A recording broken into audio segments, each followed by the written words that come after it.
Banyak peneliti yang bilang kalau haplogrup Nabi Muhammad itu J1. Buat yang ngerti genetika, ini mungkin gampang banget dipahami. Tapi buat yang awam, penjelasan pakai angka dan kode-kode itu ribet, bikin pusing dan bingung. Kali ini kita akan coba jawab beberapa pertanyaan dasar soal metode DNA untuk verifikasi keturunan Nabi Muhammad Shallallahu Alaihi Wasallam.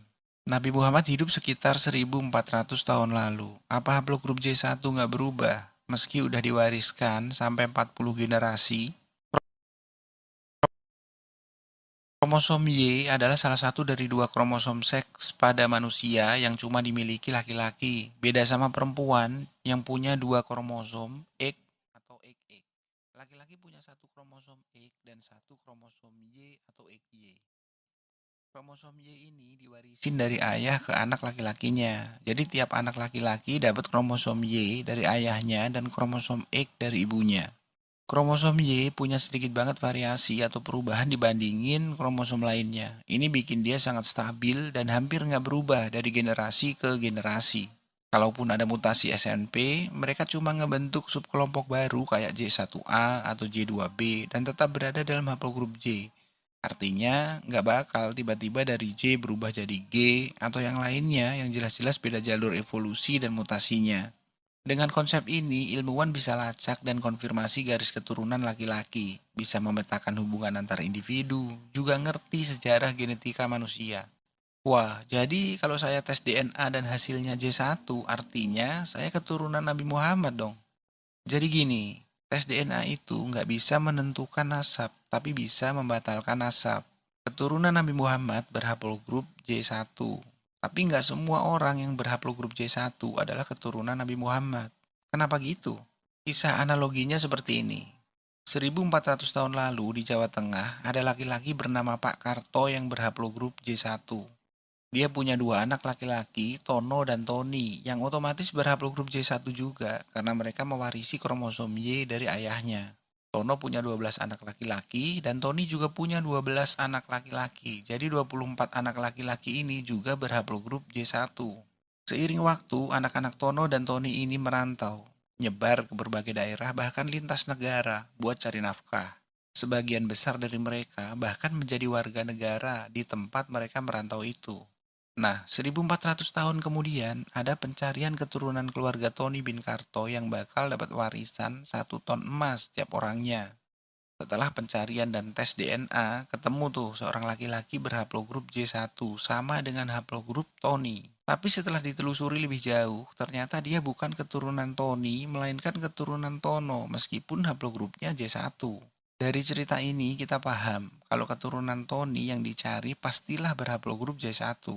Tapi itu nggak serta-merta menjadikan dia sebagai keturunan Tony karena bisa jadi dia keturunan Tono atau bahkan laki-laki lain di luar keluarga Pak Karto yang kebetulan berhaplogrup J1 juga.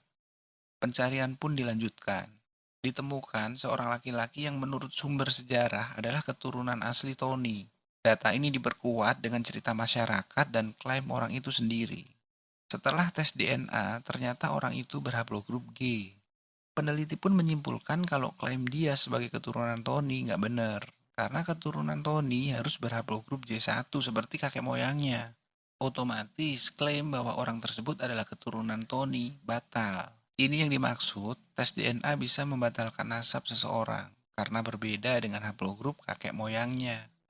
Cerita berlanjut. Kali ini pencarian keluarga Tony bin Karto diteruskan dengan lebih hati-hati dan teliti dalam memilih sumber informasi yang ada. Selain dari lisan dan keyakinan masyarakat, tim pencari juga menggunakan sumber-sumber tertulis yang valid yang telah diteliti dengan cermat. Akhirnya, ditemukan seorang laki-laki yang memiliki bukti sejarah lengkap dan cerita masyarakat yang menerangkan bahwa ia adalah keturunan langsung dari Tony bin Karto. Setelah dilakukan tes, ternyata orang tersebut berhaplogrup J1 sama dengan haplogrup Tony. Maka diputuskan bahwa dialah keturunan Tony yang sah dan berhak mendapatkan warisan 1 ton emas tersebut. Dari cerita ini kita bisa mengambil kesimpulan bahwa penggunaan dua metode, yaitu sejarah dan genetika, lebih memungkinkan untuk mendapatkan hasil yang lebih valid dalam menentukan nasab seseorang.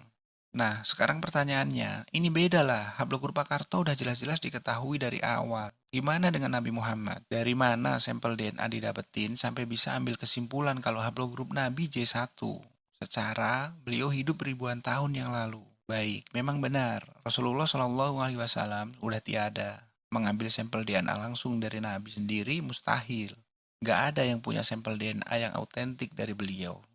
Kalau ada, penelitian genealogi terkait nggak perlu lagi dilakukan. Dan polemik nasab habaib kayak sekarang ini nggak bakal terjadi.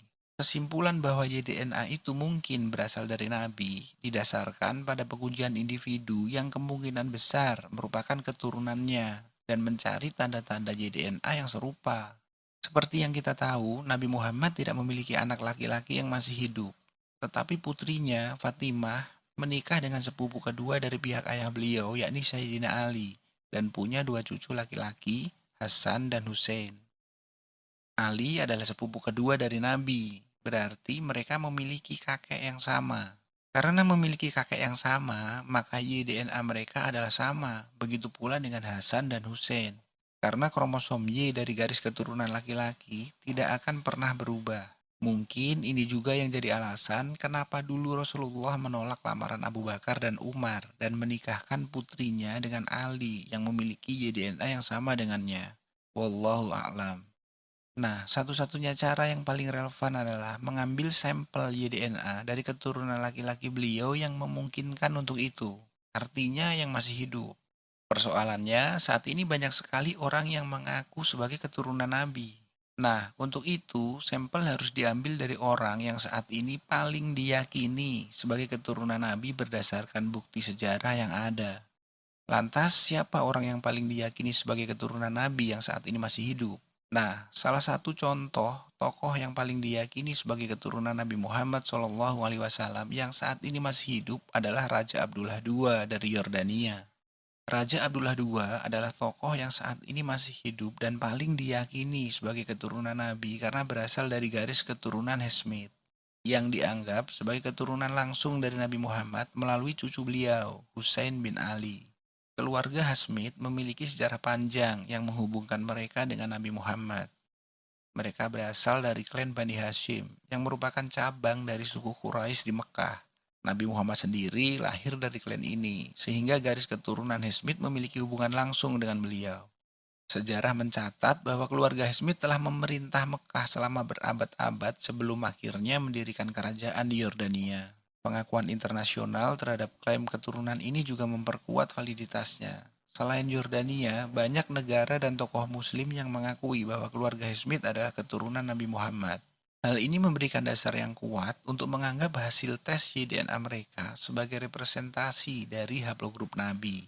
Penelitian dan pengujian DNA yang dilakukan pada keluarga Hashemite melibatkan pengambilan sampel dari berbagai anggota keluarga untuk memastikan konsistensi haplogrup. Hasil tes ini nunjukin kalau mereka memiliki haplogrup J1 yang sejalan dengan hasil penelitian lainnya yang menunjukkan kalau banyak keturunan Quraisy dan keluarga Nabi Muhammad berbagi haplogrup ini. Sekali lagi, Muhammad Shallallahu Alaihi Wasallam mengambil sampel DNA langsung dari beliau adalah hal yang mustahil.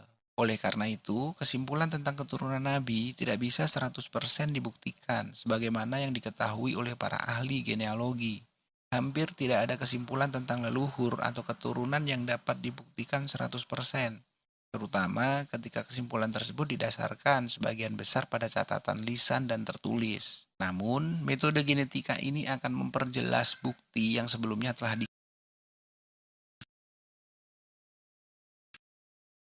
diklaim secara historis. Dengan menggabungkan dua metode, yakni genetika dan sejarah, akan memperkuat validitas klaim tersebut dan memberikan dasar yang lebih ilmiah serta komprehensif dalam menetapkan kebenaran nasab seseorang.